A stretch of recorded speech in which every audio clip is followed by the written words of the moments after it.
Имаше какво да говориме с Жоро и постоянно говорихме за това, за мита в изкуството. Аз междувременно ще показвам от моите картини, репродуцирани, защото крадоха ги, изчезваха ги. Няколко отидоха в Градската галерия и така нататък.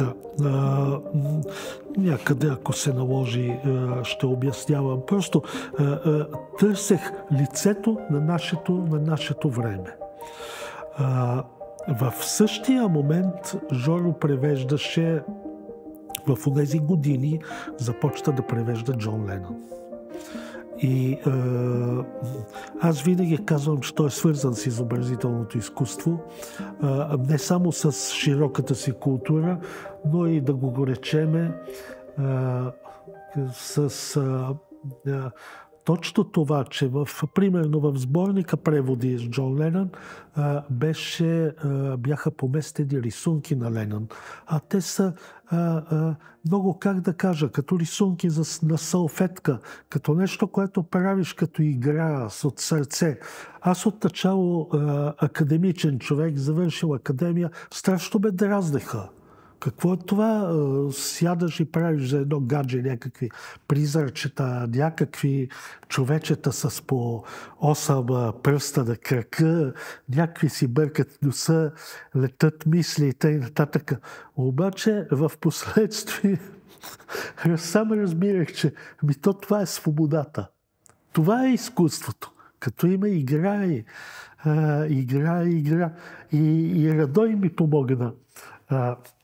Защото един път подготвях сина му за академията и отивам, хубаво, ама нещо се бехме разбирали или какво, не си спомням, но Радой си купил телевизор, една кутия и оставили внукът му, малкия Митко, да си играе. Радой не беше обичайният дядо и се затвора, като ме видя, мене вика, пази го, говорете си, а пък той отиде нещо да си работи. И аз цялата кутия нарисувах като космически кораб, седи работи и той като излезе каза, това е изкуството. Това, което се прави така, а не което много го мислиш и такова. Както един дневник човек отваря и на 80-та година не може да познае себе си в това, което е писал, така и в тези картини. Те са картини от тогава. Бях се нарисувал аз и как. Тази работа влизане в храм, тя е свързана, не така, аз те обичам това подсъзнателно, обаче несъзнателно е свързана с следното. Там, където сме учили с Жоро на 31-во училище, всеки запознат знае, че на 15 метра е пазара Ситняково. И на пазара Ситняково имаше електротехник, който беше сляп. И с ръце оправяше печките и бушончетата и каквото там отдавахме, кафеварки, разни електрически тенджери, особено бабите носеха. И той всичко с такова.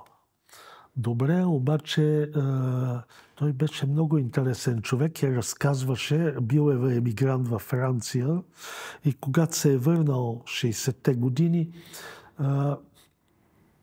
той разказваше, че е бил наемен работник, нещо като слуга на Пикасо. Заедно са пътували много. До Можен, доблизо до Кан е купил съдействал от един от имотите на Пикасо, са купували и той е бил там. Аз бях просто с такава уста да гледам един човек, който е подреждал картините на Пикасо и е разговарял с самия него. Да, и странното, че доста години по-късно аз го намерих. И исках да опиша всичко това. Вече работех във вечерни новини. И се оказа, че този човек много се смути и че това е в неговото въображение било. а беше толкова истинско. И даже когато един наш художник, Петър Доев, му занася 73-та година работническо дело с некролога, с съобщението за смъртта на великия гений, той се е разплакал и през слепите очи са текли това. Това е едно влизане в храм, една муза, която не е нито мъж, нито жена, защото тия афрогени или афротони, или как се казва, които мечтата на ренесансовите художници на съвършения човек, който няма пол, много ни засягаше тая тема. Сякаш я бяхме открили или преоткрили чрез Томас Ман и говорихме да страни това. Това Венеция има и има и своите конкретности. Веднъж, след като аз му бях оставил много картини от тях и цялата му стая беше така, по някаква случайност е писателската среща, от тези срещи в хотел Москва, писателите за мир, и преводачи завеждат от тях един латиноамерикански писател.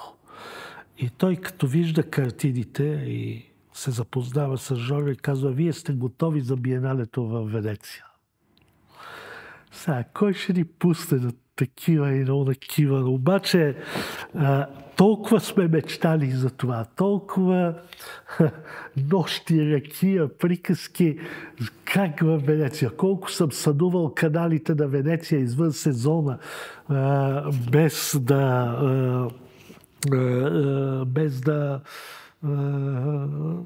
е реално това нещо. Обаче, да, мечтата ни беше малко като на този човек с Пикасо. Изживяна напълно и трябваше да сме хипари. Пак ще се върна на темата Ленън. В края на краищата у нас се разви субкултура. Тя ще бъде забравена, тя не е била официална. У нас няма никакъв рефлекс към неофициалното изкуство. Даже напротив. От разни идиоти, които първата година след 89-та се обявяваха, че ще правят изложби от плакатите на хората на това и ги събираха, за да ги унищожат, според мене, от митингите. По същия начин и самите изкуствоведи. Какво им пука?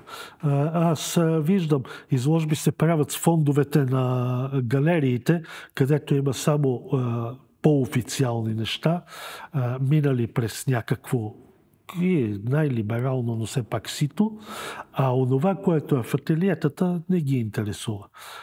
Затова ние правихме скок ли се казва, онзи хипарски терен, където се... И най-вече, така да се каже, творчески неща. Кафка моята тема Солженицин. Не тази картина, една друга, отиде в дома на Солженицин. Сина му Степан, като идва тук, Ричард Темпес ме запозна и ние разговаряхме много хубаво и Ричард представи това, което аз съм правил и аз ги бях... И аз му дадох рисунките, ако е възможно да ги покаже на своя велик баща. Имахме и такова нещо. И аз сега ще ви кажа. На всички празници на Жоро слагахме такива неща. Кой е разбрал, кой да е разбрал. Съветските мадони с потънали в командвани от гроздото и същевременно любимата на Жоро Ахматова, която той така преведе. Беше велик преводач, един от най-близките му хора, с който имаха изключително дълбоко приятелство, Красимир Мирчев. За жалост и той си отиде. И има нещо фатално в тези отивания. Красимир Мирчев накрая на живота си направи книга на Жоро в труд и когато я представяха, само каза: Жоро пак ни събра. Бяхме различни. Същевременно аз за нещо ми е много мъчно. То ми е мъчно. Аз мисля, че направих по-добрите си работи след като той си отиде. И много ми се е искало по някакъв начин да му ги покажа, но така се случи в моя живот. Такива рисунки има много, има даже по-остри. Много по-остри. Те са просто шеги. Но правехме ги, седяха в стаите му, докато картона съвсем пожълтее от цигарите на Жоро. Но аз се радвах, защото това беше моя истински терен и този вид изложби наистина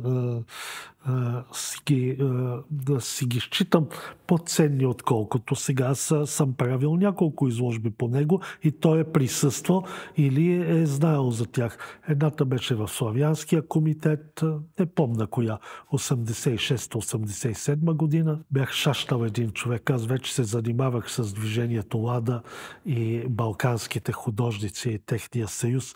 И такива ги наговорих за това забравено движение и за това. Тези неща тогава се посрещаха отрицателно, защото как може някакви сърби, хървати и не знам си какви да са ни ментори в модерното изкуство, а той прие от такова сърце всичко и даже ми каза: искам да се слушаме, да говорите. Просто интересно е. После се оказа, че близък на големия журналист Илия Пехливанов и на неговата съпруга. Пехливанов е най-дългогодишния главен редактор на Вестник за буквите, в чиято ред колегия Лихачов, Разпутин, Рикардо де Пикио, Норберт Рандо, всички тия големи българисти. Аз па бях художник. Кафка. Ето тук съботен след обед, Подуенска улица, нашите мечти, нашите виждания, нашите латентни надежди, разбирането, че смъртта е около нас, че по-скоро изживяванията ни са един изплезен език. Не знам как. Не съм силен в обясненията, ама сега тема на Жоровата поезия и едно от нещата, което го вградиха в тази субкултура и го направиха толкова модерен, бяха и употребата на наркотици. Моя възрастен пушач на хашиш. Откраднаха я от една изложба на Конгрес на фантастите със Сеста Клад. И не се знае къде е вече толкова 40 години. Чаплин. Ето я. Ето мене в 84-та година. Берлинската стена. За щастие тази у нас запази се Берлинската стена. Това, че ни е позволено да имаме мода, модни може да бъдем екстравагантни, но нещата се случват някъде, другаде. Нямам предвид изток-запад, а просто другаде. Тук искам да кажа, Жоровото чувство, той като говори за поезията, често казва, че поезията е модел на недоизказаност. На нещо, което се разбира. Такъв беше и хумора му. Аз като казах от татъка, се опитвам да понтирам неговия хумор. Така казваше без да уточнява, но ние се смеехме и разбирахме за какво става дума. Изобщо средата му беше много интересна и много културна. След едно кино, още не бях женен, ама ходех с жена ми и след едно кино казвам на Рени: айде да идем, Жора има терен. И 10 часа отиваме от тях. Ама не можете да си представите какво.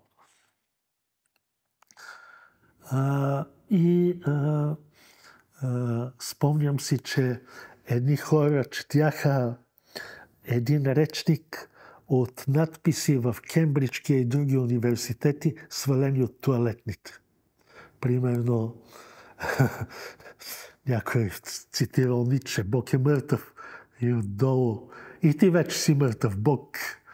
Но имаше едно много смешно. Един казва: писна ми от тая ранно-византийска музика. Долу ранно-византийската музика. Какво ли му е досъдило музиката от нашия регион, не да знам. Обаче, по-късно го казвах това на Илия Пехливанов, и в полето на Вестник за буквите, в онова поле, дето машината го реже, и ние 5 мм, тъй че да не го изреже, го сложихме този надпис по спомен. Долу ранно-византийската музика. Така.